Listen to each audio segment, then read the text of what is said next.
Well, so let's start this bulletin from the western region this afternoon, where more than 400 residents of Anlo Beach, a community in Shama district, have been displaced by tidal waves. Anlo Beach, for several years now, has been bearing the brunt of tidal waves, as over 90% of households in that community have been washed away by the sea. Correspondent Natalia Konsa has been engaging residents in this report.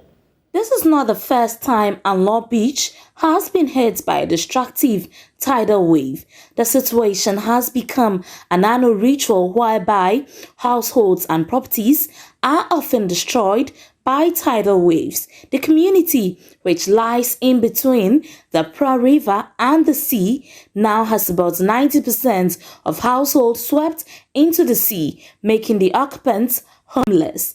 The affected residents were spotted either counting their losses or carrying the few items they could salvage into their new place of abode, which is either with some family members or the church. District Chief Executive for Shama, Ebenezer Dazi, together with some members of the District Security Council, were in the community to assess the situation. According to the DCE, a land allotted for their relocation has become a point of litigation by two families. And if you look at how people have been displaced, I mean, it's very bad.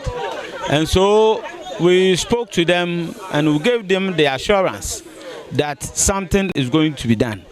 That is to move them permanently to the resettlement area. That's what we've agreed on.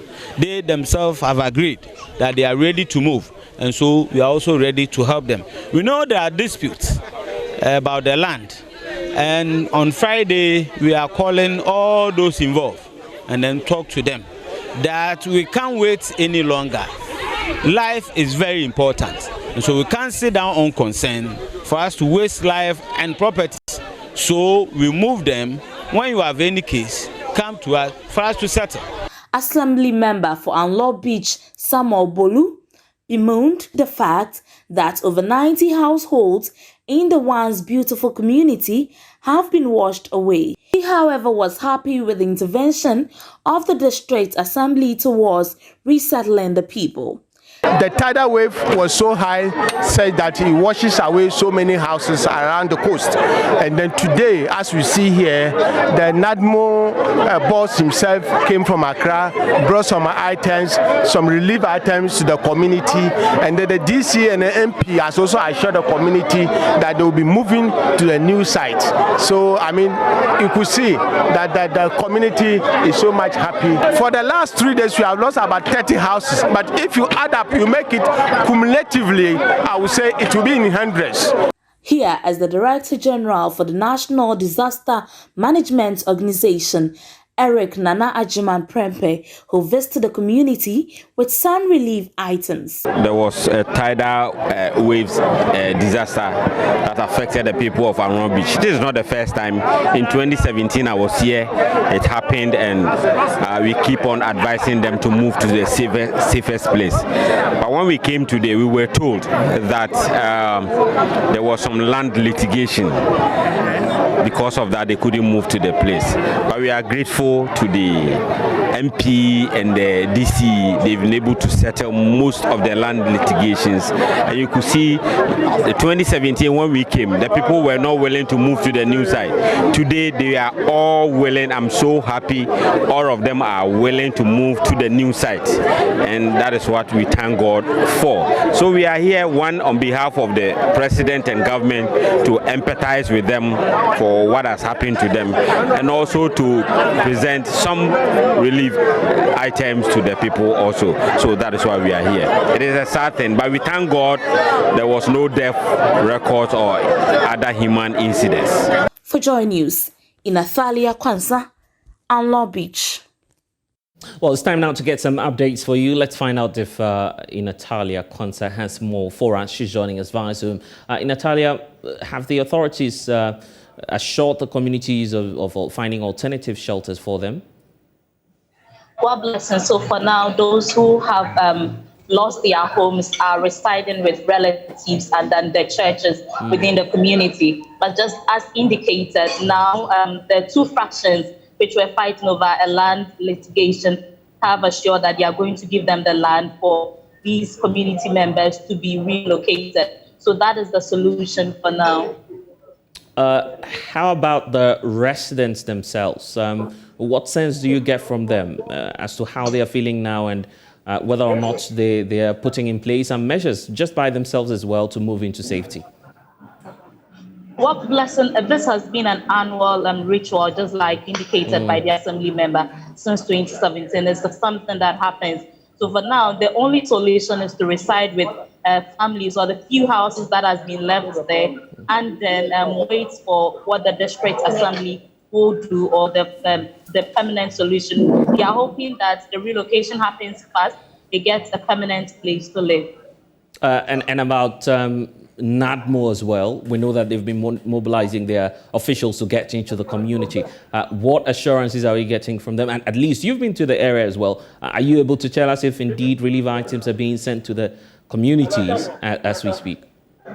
Sure, blessing. So yesterday, the Director General of the NADMO came there and brought them some relief items. So I can confirm to that some relief items have been brought to the people. Long-term solutions. Did you get any answers on that from the Director General of NADMO? Well, he didn't really specify, but what he said was he was happy that at least the litigation of the land, because Blessing, I have been covering the Anlo Beach since 2017 with the issue of tidal wave, and it has always got to do with relocation and resettlement at the place which there was a litigation. So now that the litigation, the DC says that has been settled, I think that will be the long-term solution to relocate these residents. I'm grateful, Natalia Kwanzaa there, joining us with the latest on this matter. Thankfully, we are joined now by the District Chief Executive for the area, Ebenezer Dati, who's on phone with us. Thank you so much, sir, for your time. So what measures are you putting in place, first of all, to move a significant population into safety? And in terms of long-term solutions, have you concluded on what's the best approach in solving this perennial problem? Okay. Thank you very much. And, thank you also for your listening. Like you said, what we are doing currently is to, first of all, engage the litigants.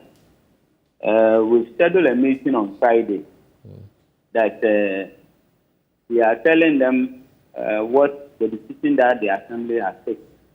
And the decision is that we are moving them from their current location to the resettlement area. This has been a bone of contention over the years. In fact, the area has been there for a very long time. And this issue, this is not the first time. It has come up, like your correspondent said, several times. But whenever the assembly is ready to take a decision, then litigants will come in. The matter is in court. But this time round, we told them that we can't stay down because we can't play with people's lives and property. If you look at what's happening there, and a lot of houses being destroyed, many people being displaced, and you sit down and wait for them to always be in dispute, I mean, then it means the assembly, we are not also doing well. Right, but is your decision informed by expert opinion or expert advice, particularly when we know this is an area which is a settlement many persons have been at for quite a long time. Moving them away from this place would not be an easy task. So what's informing, first of all, what's informing that position? Is it being advised by the experts? Exactly. We involved a lot of people in this decision. Like I said already, I've discussed with the MP, the regional minister, and then the experts also, the assembly lawyers and all others, they are all involved in this matter. And so the decision is that we have to move them to the resettlement area. That will be the permanent solution, because you can't leave them there And then always the issues keep on coming up. Right. You can't leave them there. So give us a sense of where you're moving these persons to. How many people are we talking about, and where are you moving them to? Have you earmarked some communities, new places that you're moving all of these persons to? Yes, the area is the same Anwana Beach, but that land is far from the beach. It's far from the beach, and so that is where we are moving them to. The new area, the assembly has drawings and all that, where demarcations will have to be done, and then each person will know where to put up a building and all that. All those things have been done, and so it's a new place. They've all agreed to move, and then we will start the demarcation. But as at yesterday, the assemblyman organized a communal labor, and they started reading the place.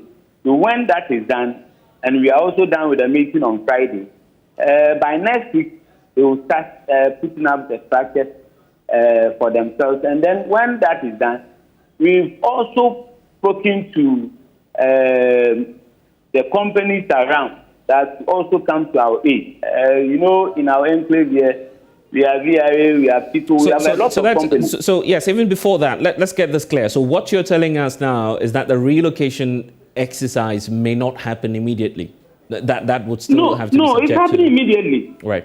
It's happening immediately. But latest by next week, they are moving. Have you done enough consultation? Have you been in touch with the leadership of the community to ensure a seamless Exactly. We've done all that. People? The chief, yesterday, when the Director General came, we met the whole community, the chief and elders, and the entire community. They were all there, and they are all happy that this decision has been taken, and they are all moving. They are all happy with it because they know what happened to them. They know what is happening to them, and they can't always be sitting there whilst losing their property. Do we know about the numbers involved? In fact, for the current situation, the number is about 650. They're about 650. And the houses are about 140. Do you intend to pay compensation? Compensation for... Relocation, I guess. For the relocation. Precisely. No, for now, no. For now, no. That is why I'm saying that we've spoken to some companies around to come to our aid, and some of them have agreed to support us in this direction. Anyway, we'll have to leave it here. Ebenezer Datse is MC for DC for Shama, joining us and giving us the latest on what the local authorities there intend to do. We'll be watching that space, bring you some updates in our subsequent bulletins.